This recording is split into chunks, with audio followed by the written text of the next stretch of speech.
রাসূল সাল্লাল্লাহু আলাইহি সাল্লাম সাহাবীদের মজলিসের মধ্যে একবার সাহাবীদেরকে বললেন, হে আমার সাহাবীরা, সবচেয়ে উৎকৃষ্ট নারীকে, সবচেয়ে সম্মানী নারীকে, জান্নাতি নারীকে?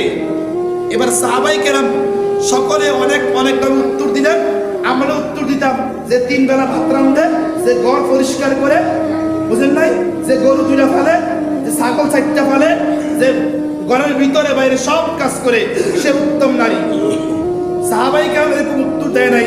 সাহাবাই কেরাম চুপ হয়ে গেলেন, বলেন, ইয়া রাসূলুল্লাহ ওয়াল্লাহু আ'লাম, আল্লাহ ভালো জানে এই উত্তম নারীকে। আলী রাদিয়াল্লাহু তাআলা দৌড়িয়ে ঘরের মধ্যে গেলেন ফাতেমা রাদিয়াল্লাহু তাআলা আনহাকে জিজ্ঞাসা করার জন্য।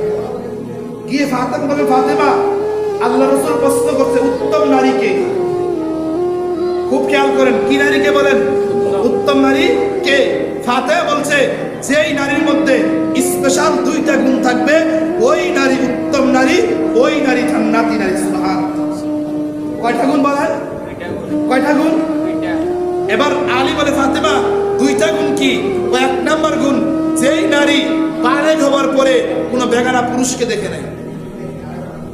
2 নাম্বার গুণ, যেই নারী বালেগ হওয়ার পরে কোনো বেগানা পুরুষ তাকে দেখে নাই। আলী রাদিয়াল্লাহু তাআলা আনহু রাসূলকে বলেন, ইয়া রাসূলুল্লাহ, উত্তম নারীর মধ্যে 2টা গুণ থাকে। রাসূল বলেন, আলী গুণ 2টা কি? এবার আলী বলেন, 1 নাম্বার গুণ, যেই নারী বালেগ হওয়ার পরে বেগানা কোনো পুরুষ তাকে দেখে নাই। 2 নাম্বার গুণ, যেই নারী বালেগ হওয়ার পরে বেগানা পুরুষ তাকে দেখে নাই। রাসূল বলছে, আলী, উত্তর তুমি দিয়েছো না আমার কন্যা ফাতেমা দিয়েছে?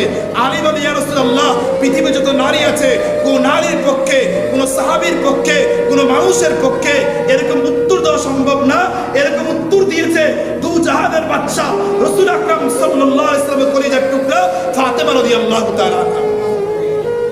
রাসূল বলেন, আলী শুনে রাখো, আজ থেকে সবার সামনে বলে দিলাম, যত নারীকে আল্লাহ জান্নাত দান করবে, এই সকল নারীদের জান্নাতের ও মুমিনের সরদার আমার কন্যা ফাতেমাকে আল্লাহ বানাবে। পরক্ষণে অন্য হাদিসে আল্লাহ রাসূল সাল্লাল্লাহু আলাইহি ওয়াসাল্লাম বললেন, যেই নারীর মধ্যে 5টা গুণ থাকবে। কয়টা গুণ? এক হাদিসে 4 গুণের কথা আসছে, আর এক হাদিসে 5 গুণের কথা আসছে। ওই নারীকে আল্লাহ পাক জান্নাতের সকল দরজাগুলো সামনে এনে বলবেন, তুমি আজকে জান্নাতে যাও।